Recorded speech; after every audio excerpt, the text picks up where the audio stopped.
이시안의 읽은 척 책방. 안녕하세요. 성신여대 겸임교수이자 지식편의점 시안책방의 주인 이시안입니다. 제목부터 낭만적인 책이 몇 개 있습니다. 은하라는 말이 들어가면요, 그런 느낌을 주게 되는데요.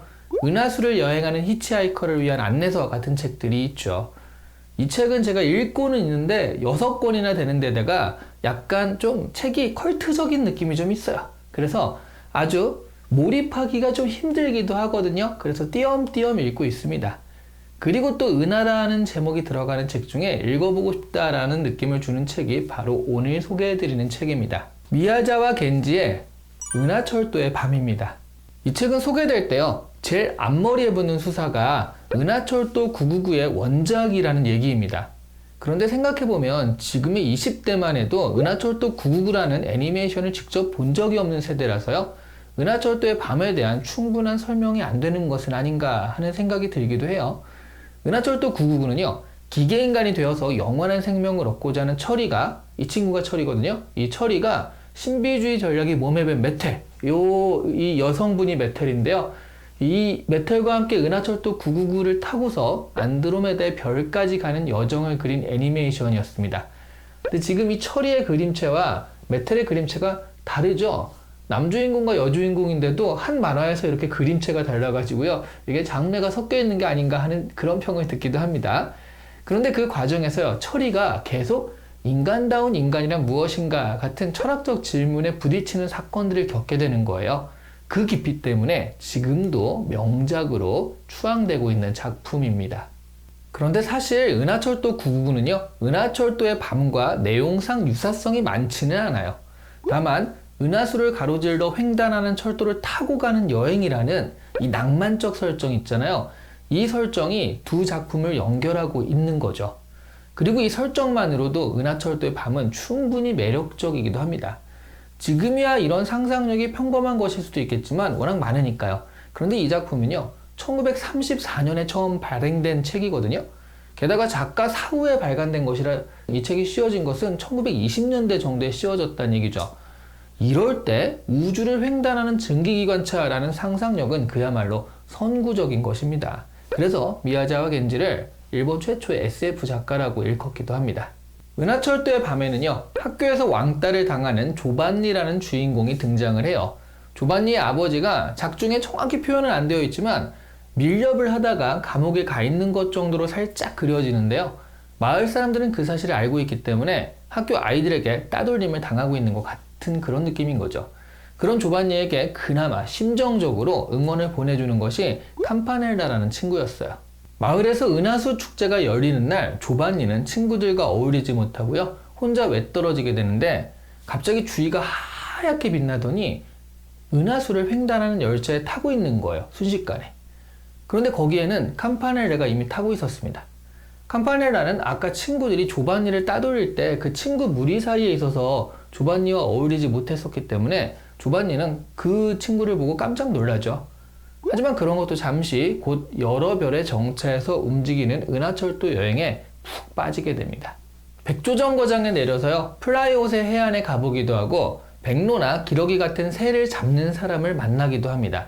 그런데 납작하게 된 백로를 먹어보라고 해서 먹어봤더니 역시 새라기보다는 과자였어요.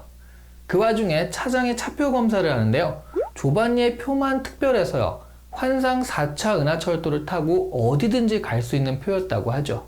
열차 안에서요, 구명보트를 다른 사람에게 양보해서 결국 죽게 된 어린 남매와 가정교사를 만나 이야기를 하게 되는데요, 이들은 남십자역에 내리고 하얀 옷을 입은 사람들의 환영을 받게 됩니다. 열차 안에는 조반니와 캄파넬라만 남게 되고요. 조반니는 우리들이 끝까지 함께 가자 하고 말하는데요, 어느새 캄파넬라도 사라지고 열차 안에 조반니만 남게 되는 거예요. 그러다가 조반니는 눈을 뜨게 됩니다. 언덕 숲을 속에서 지쳐 잠들어 있었던 거예요. 그런데 다리 위에 사람들이 북적거리는 모습을 보고 뭔가 싸한 기분이 들어서 가보니까요, 캄파넬라가 물에 빠진 친구인 자넬리를 구하고 자신은 행방불명된 상태였습니다. 캄파넬라의 아버지는 45분 동안 캄파넬라를 찾지 못하자 이제 단념한다 라고 선언을 합니다. 그리고 캄파넬라의 아버지는 조반니에게 조만간 아버지가 돌아올 것이라는 소식을 알리면서요, 소설은 끝이 납니다. 그러니까 줄거리를 간단하게 말하면요, 저승가는 친구의 배웅기라고 할 수 있어요. 그 가운데 여러 사람들을 만나서 그들의 삶에 대한 다양한 대화를 나누게 되죠. 이 대화들이 결코 가볍지 않은 내용인 것이, 사실 조반니를 빼고는요, 이들은 다 죽은 사람들이거든요. 그리고 다른 사람을 위해 희생한 사람이라는 공통점도 있습니다.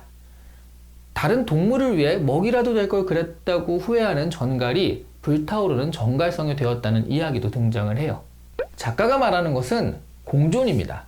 삶과 죽음이 그다지 크게 갈리지 않은 채 공존하고요. 그리고 나와 타인이 공존을 하는 거죠. 나의 행복의 길은 결국 다른 사람들과 다 같이 잘 사는 것이라는 공생과 그리고 숭고한 자기희생을 말하는 소설인 거예요. 지금 들으면 일반적인 메시지구나 라고 생각을 할 수도 있는데요. 이때가, 그러니까 미야자와 겐지가 살았던 시대는 일본이 제국주의를 표방하면서 주변 나라들을 침략하던 때요. 공생보다는 침략을 말하던 때라는 거죠.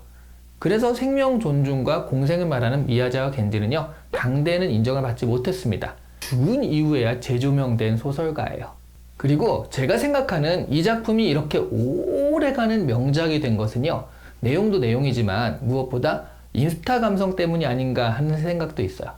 하늘을 가로지르는 기차를 타고 은하를 여행하는 두 명의 친구.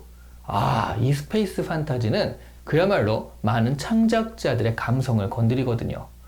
백조자리의 북십자를 지키는 수백 마리의 백조나, 그리고 하늘의 강 은하수를 따라 살랑대는 은빛 억새 같은 그런 묘사는요, 그야말로 인스타 감성이라고 할 수 있죠.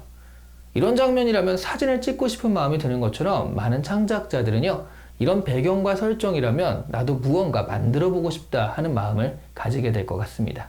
꿈, 죽음, 은하, 별자리, 이런 여러 가지 것들이요, 초현실적인 분위기를 내거든요. 그런데 너무 무겁지도, 그리고 너무 가볍지도 않게 담담하게 묘사되고 있습니다. 이 가운데 이 작품이 주는 독특한 아우라가 나오는 것 같습니다. 아마 책을 보고 나시면 밤하늘의 별자리를 한 번쯤 올려다보시게 될 거예요. 그리고 자세히 보면 별들 사이로 희미하게 움직이는 기차 비슷한 것을 보실 수도 있을 겁니다. 오늘 이 시간에 읽은 척 책방은 미야자와 겐지의 은하철도의 밤이었습니다. 좋아요와 구독은요, 공생의 지름길이거든요. 다른 분들에게도 시안책방이라는 좋은 책들의 은하수가 있다는 것을 알려주시길 바라겠습니다. 감사합니다.